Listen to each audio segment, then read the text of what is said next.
Chapter: Existential Permission and Trauma. Why you never needed approval to be alive, and how trauma made you forget. 1. The hidden question beneath all trauma. Beneath abandonment trauma, attachment wounds, guilt, shame, people-pleasing, overgiving, fear of rejection, and fear of love, there is one silent question: am I allowed to exist as I am? Trauma does not start with pain. It starts with doubt about permission. The horrifying and nagging doubt whether you are a good enough person to earn this sacred permission to be loved, to be alive. Which is the same eventually. The traumatized inner child within the adult is not seeking pleasure, success, or even happiness. It is seeking authorization to be alive. 2. How love became a permit instead of an expression. In an unsafe or unstable past childhood environment, love stopped being felt as something natural and became something conditional. Love is given when you behave. Love is withdrawn when you don't. Love depends on mood, stress, or availability. Love feels fragile and revocable.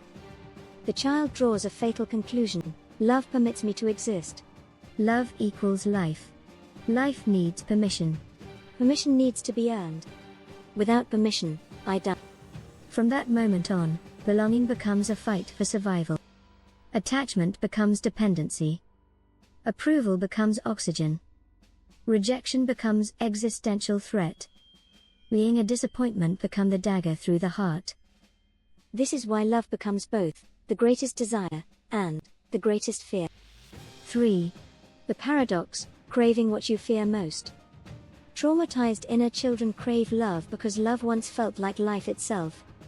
But as adults they fear love because love once disappeared.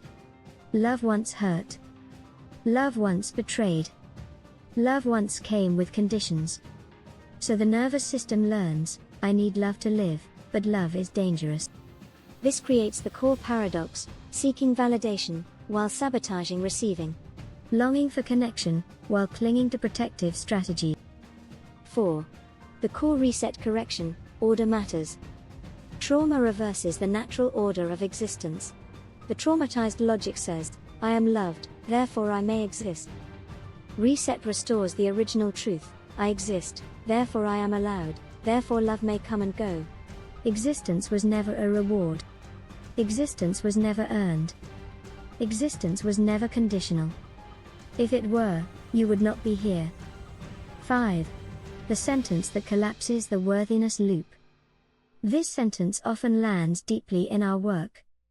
If you had to earn the right to be alive, you wouldn't be alive. Existence is the proof of permission. Existence is the proof of love. Love is not the gatekeeper. It is the experience of being inside existence. Which is the only experience you can have, to be inside existence. You can impossibly be outside existence, since existence is all that is, and you are an indivisible part of all that is. Because without you, all that is could impossibly be all that is. Because without you, existence cannot exist. Which is impossible. 6. Why the abyss of change feels like death. When people are invited to let go of old strategies, the nervous system panics. What if I lose everything? What if I collapse? What if nothing replaces the old? This fear is not irrational. The system is asking, what guarantees my safety if I stop doing what kept me alive? And life offers no guarantee. Which is exactly why trauma clings to the known and familiar, even when it hurts. 7. The truth you cannot deny: you survived every crisis so far. Reset uses lived evidence, not belief. Everyone can see, you feared certain moments or experiences in life would destroy you. Just look back, you had a few of these experiences. You survived anyway. And every crisis became a growth threshold. Painful? Yes. Fatal? Never. The abyss was not death. It was transition. Another rebirth, another invitation from life, an invitation from love, no permit needed. 8. Reframing the abyss.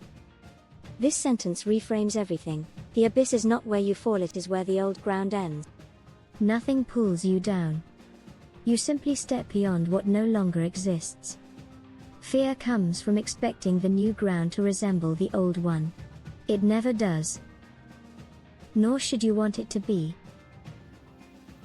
It's the difference between running around in circles chasing the same old tale, or ending the cycle of suffering and move on with new insights, wisdom, experience, knowledge and motivation to grow, expand and evolve as a human being in love with life. 9. Existential permission in one sentence. Life did not wait for you to be ready, it arrived anyway. That is the permission. Everything else is conditioning. 10. Integration. When existential permission is restored, love stops being a permit. Approval stops being oxygen. Rejection stops being lethal. Change stops feeling like death. Identity stabilizes. The gift can return safely. Existence is no longer negotiated. It is assumed. And from that place, love can finally be received without fear.